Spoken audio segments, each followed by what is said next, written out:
안녕하세요. 증시 이야기를 즐겁고 쉽게 들려드리기 위한 양파남의 까도 재미있는 증시 이야기 유채민입니다. 벌써 경제지표 시리즈 그 두 번째 시간인데요. 경제지표 이야기가 조금 어렵다고 생각하시는 분들이 많잖아요. 그래서 오늘도 최대한 쉽게 풀어서 이야기해 주실 양파남 조영진 매니저님을 모셨습니다. 안녕하세요. 안녕하세요. 양파남 조영진 매니저입니다. 여러분을 만난 지 벌써 두 번째 시간이 되다 보니까 조금은 긴장이 덜한 것 같지만 아직은 조금 많이 떨리고 있습니다. 그런데 저번 시간보다 훨씬 자연스러우세요. 그새 카메라가 익숙해지셨나 봐요. 아직 멀었습니다. 앞으로 더 익숙해져서 임직원 여러분들께 알차고 재미있는 증시 이야기를 많이 들려드리도록 하겠습니다. 네, 기대해 보겠습니다. 그렇다면 오늘 어떤 내용이 저희를 기다리고 있죠? 네, 오늘은 미국 CPI, 즉 소비자 물가 지수가 왜 중요한지에 대해서 알아보려고 합니다. CPI, 이 소비자 물가 지수를 뭐 뉴스라든지 책에서 굉장히 많이 보고 들었는데 자세히는 잘 모르겠더라고요. 이 CPI가 어떤 건지 자세히 설명해 주세요. 네, 재민이. CPI는 쉽게 말해서 소비자가 구매하는 상품과 서비스의 가격 변동을 측정하는 경제 지표예요. 미국 노동통계국이 매월 발표하는데요. 매월 두 번째 또는 세 번째 주 중에 발표됩니다. 여기서 CPI는 크게 두 가지 버전이 있어요. 전체 품목을 포함한 헤드라인 CPI, 그리고 변동성이 큰 식료품과 에너지를 제외한 근원 CPI입니다. 여기서 채민님 질문 하나 드려도 될까요? 과연 중앙은행인 연방준비제도는 헤드라인 CPI 그리고 근원 CPI 중에 어떤 걸 더 중요하게 볼까요? 뭔가 근데 이름만 들었을 땐 헤드라인, 근원. 뭐 모는 것의 근원이다 할 때 근원 CPI가 더 중요하지 않을까요? 오, 맞습니다. 역시 대단하세요. 중앙은행인 연방준비제도는 주로 근원 CPI를 더 중요하게 보죠. 왜냐하면 유가나 식료품 가격은 일시적인 충격에 의해서 변동성이 크기 때문이에요. 가격 변동이 심한 품목들을 제외하니까 좀 더 안정적이고 장기적인 추세를 반영해서 근원 CPI를 더 중요하게 본다는 거네요. 그럼 저는 좀 예시가 필요할 것 같아요. 네. 자, 예를 들면 만약 갑자기 한파가 몰아쳐서 사과 농사가 망가졌다면 사과 가격은 어떻게 될까요? 사과가 별로 없으니까 가격이 오르겠죠? 네, 맞아요. 하지만 이건 한시적인 문제예요. 언제든 가격이 바뀔 수 있죠. 반면에 월세나 서비스 가격 같은 건 한 번 오르면 쉽게 내려갈까요? 잘 안 내려가더라고요. 맞습니다. 근원 CPI는 사과 같은 농산물처럼 일시적인 요인 때문에 변할 수 있는 것들은 제외한 월세나 서비스 같이 쉽게 변하지 않는 품목들만 포함합니다. 그렇기 때문에 더 본질적인 물가 변동을 보기 위해서는 연준이 이 근원 CPI를 더 집중해서 봐야 하는 겁니다. 확실히 예시를 들어주시니까 이해가 쏙쏙 되는 것 같습니다. 그럼 CPI를 결정하는 주요 요소는 뭐가 있어요? 네, 아주 좋은 질문이십니다. CPI는 주거비, 식료품, 에너지, 의료비 등과 같이 다양한 소비자 지출 항목을 포함합니다. 그중 대표적인 요소는 바로 유가이죠. 역사적으로 CPI와 유가 상승률은 매우 밀접한 관계를 가지고 있어요. 유가가 오르면 당연히 물류비, 생산비가 증가하면서 소비자 물가도 상승하게 되는 거죠. 두 번째 요소는 바로 주거비입니다. 미국 CPI의 약 30~40%는 주거비 항목이 차지하고 있어요. 즉, 집값과 임대료가 CPI 상승의 주요 원인 중에 하나라는 뜻이죠. 굉장히 여러 요인들이 있지만 이 주거비와 유가가 대표적이라는 거네요. 그런데 말만 들었을 때 제일 중요할 것 같긴 해요. 근데 이 밖에도 좀 중요한 부분이 있을까요? 저는 채민님은 바로 맞추실 수 있을 것 같아요. 저를 포함한 모든 직장인에게 아주 중요한 부분이겠죠. 혹시 점심 메뉴? 물론 그것도 맞지만요. 정답! 네. 월급! 맞습니다. 세 번째 요소는 바로 임금입니다. 미국은 민간 소비가 경제의 가장 큰 부분을 차지하기 때문에 임금 상승률이 소비와 물가에 미치는 영향이 매우 크죠.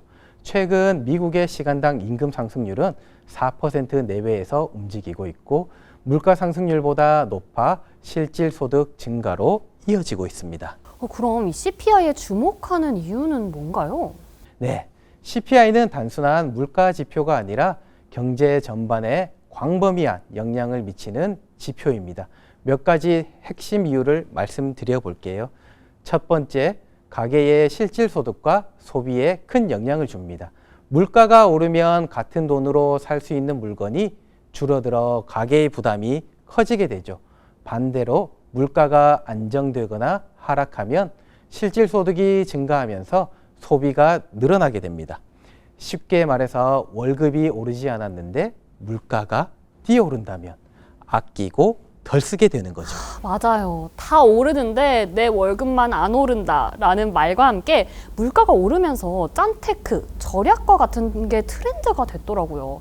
이 소비자 입장에서는 물가가 정말 중요하죠. 네, 맞습니다. 물가가 오르면 소비 심리도 위축될 수밖에 없습니다. 특히 생필품 가격이 크게 오르면 가계 부담이 더 커지게 되죠. 두 번째, 기업의 비용과 수익성에도 직접적인 영향을 미치게 됩니다. 기업들은 원자재 비용이 오르면 이를 제품 가격에 반영하거나 그렇지 못하면 수익성이 악화될 수밖에 없겠죠. 예를 들면 햄버거 가게를 운영하는데 소고기 가격이 2배로 올랐다면 햄버거 값도 올리거나 아니면 마진을 줄여야 되는 상황이 오겠죠. 제가 최근에 햄버거를 먹는데 2만 원 돈이 들더라고요. 그래서 먹으면서 다신 여기 안 오겠는데? 라는 생각이 들던데요. 네, 딱 그런 상황이죠. 그래서 모든 기업이 가격을 쉽게 올릴 수 없습니다. 경쟁이 치열한 업종에서는 가격을 올리면 최민님 같은 소비자가 떠날 수도 있어서 마진을 줄일 수밖에 없는 경우가 많아요. 마지막으로 연준의 통화 정책과 직결됩니다. 인플레이션이 높으면 연준은 기준금리를 인상해 물가를 억제하려고 하고 반대로 물가가 안정되면 금리를 낮춰서 경기를 부양할 수도 있습니다. 이 때문에 금융시장은 CPI 발표에 매우 민감하게 반응할 수밖에 없는 거죠. CPI가 단순한 경제 용어가 아니라 우리 돈의 가치와 직접 연결되는 중요한 지표네요. 그럼 최근 미국 CPI 수치는 어떻게 변화해 왔는지도 좀 궁금해요. 네, 미국의 CPI는 2022년 9%까지 치솟았다가 이후 지속적으로 하락해 2024년 12월 기준에는 2%대로 안정세를 보이고 있습니다. 이것을 그래프로 보면 급격한 상승 이후에 점진적으로 안정화되는 패턴을 보이고 있죠. 9%에서 2%대까지 내려왔다면 상당히 큰 변화네요. 보면은 2022년에 이렇게 높은 건 혹시 코로나 때문인가요? 네, 맞습니다. 2022년 당시에는 코로나 이후에 공급망 차질과 전례 없는 재정 정책이 맞물려 물가가 급등했었습니다. 이후 연준이 공격적으로 금리를 인상하면서 물가가 점차 안정세를 찾은 거죠. 특히 주목할 부분은 CPI 둔화가 금리에도 큰 영향을 미칩니다. 일반적으로 CPI가 예상보다 낮으면 연준이 금리를 인하할 가능성이 커지게 되는 거죠. 그럼 CPI 발표 직후에는 주식시장이 많이 요동치겠어요. 네, 맞습니다. CPI가 발표되면 시장은 매우 민감하게 반응하게 됩니다. CPI가 예상보다 높게 나오면 연준의 추가 금리 인상 가능성이 커지면서 채권 금리가 상승하고 이는 주식시장에는 부정적인 영향을 미칠 수가 있습니다. 반대로 CPI가 예상보다 낮으면 금리 인하 기대감이 커지면서 주식시장에는 호재가 될 수가 있죠.